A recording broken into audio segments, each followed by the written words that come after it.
Hello, my name is Gianpaolo. I am the director of the Development Studies program here at Brown. I can't join you in person this morning, but I'm coming to you via satellite link from an undisclosed location to be part of the fun. Masters, candidates in Development Studies, graduates in Development Studies, graduates in Middle Eastern Studies, graduates in South Asian Studies, friends, family, and fellow travelers, welcome to the 2009 Joint DS-MES SAS graduation.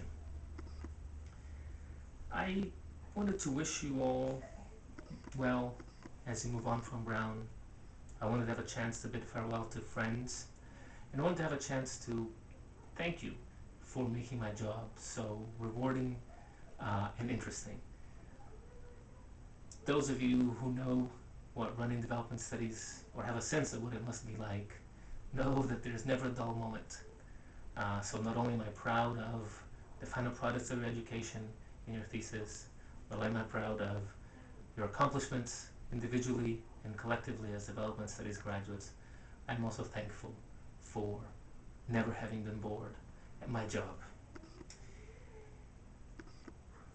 These kinds of speeches normally involve someone saying something profound and then wrapping it up in cliches to give it that right amount of pomp for the ceremony. I can't do either profound or cliche. So let me just offer you a couple of thoughts as you finish up what has been a very exciting year for all of us.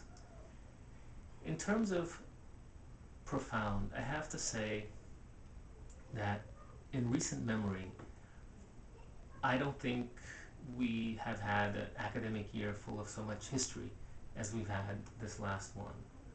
Not only have we had a historic election campaign in the White House in the United States, we've also had probably the most profound reorganization of the world economy begin to take place this year.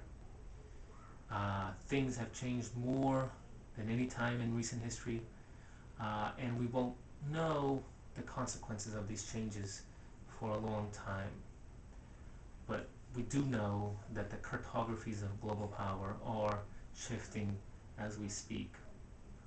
So while you are graduating into a period of high unemployment, uh, you're also graduating in a very exciting time, in a time of change. So please be aware of that and don't pass up the opportunity to do something meaningful in this period of change. So that was my cliche. When we think about development studies, what this means for us, perhaps, I suggest, is that the inequality between global north and global south has no signs of diminishing, and in some ways may actually increase.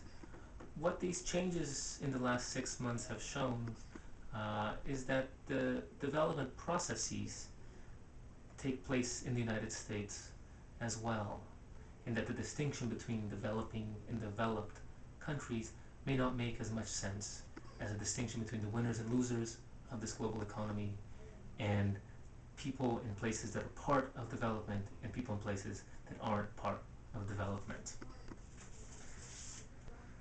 Um, so I suppose one of the things that this does mean is that the critical thinking that you've acquired in development studies should be meaningful and is meaningful for doing things in the United States as well as for doing things abroad.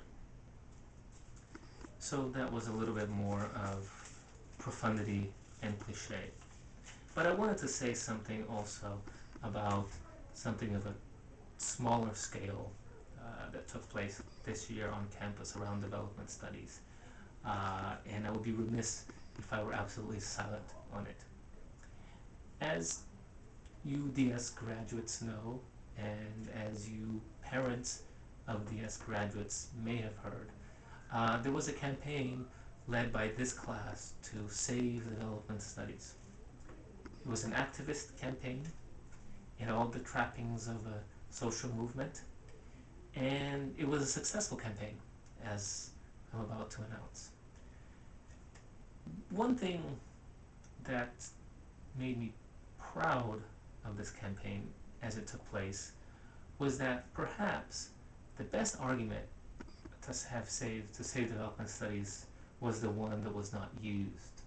The best argument to save development studies, and one that perhaps the university might have listened to, would have been a consumer argument. This is an expensive education. We deserve quality. This argument was never used out of a principled decision by the development studies Doug, and I congratulate you for that. The campaign shows that when people get together and put their heads together and act collectively, things can happen. So the other reason I really wanted to not miss out on today, even though, as I said, I can't be there, is that I wanted to officially announce that the Development Studies Doug campaign to save development studies has been successful.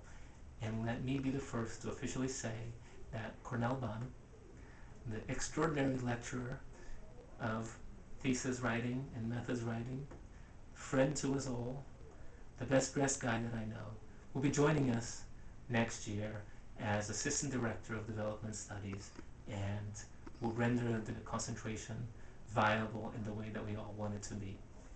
So, friends, once again, I wish you well. Be in touch. Don't forget us as you move on. Good congratulations on all your individual and most importantly on your collective achievements in saving development studies. Thank you.